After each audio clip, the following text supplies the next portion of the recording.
হ্যাঁ, তো ফাইনালি এইদিকে দেখুন ভাতও বসে গেছে, ভাতও ফুটে যাচ্ছে। তো দেখতেই পাচ্ছেন ফাইনালি ভাতটা হয়ে গেছে। দেখুন ভাতটা হয়ে গেলে দেখতে পাচ্ছেন এইদিকে শুকনো লঙ্কা গোটা জিরে ফোড়ন দিয়ে দেবে। এই যে ডালটা হয়েই গেছে, এর মধ্যে ফোড়নটা পড়বে। জিরের গুঁড়ো নিয়েছিলাম, ডালটা ফোড়নে পড়ে গেল। তো ফাইনালি দেখতেই পাচ্ছেন এই দেখুন ডালটা একদম তৈরি। দাঁড়িয়ে দেখো,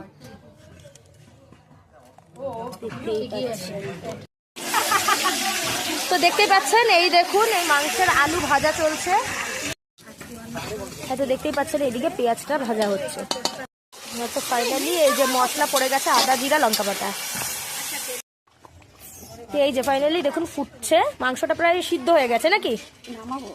আচ্ছা, এই যে বন্ধুরা ফাইনালি এই যে মাংস একেবারে তৈরি। আর এই যে আমার এই মাসিটা করেছে দেখা। এত এই দেখুন মাংসটাকে ফাইনালি কষা হচ্ছে।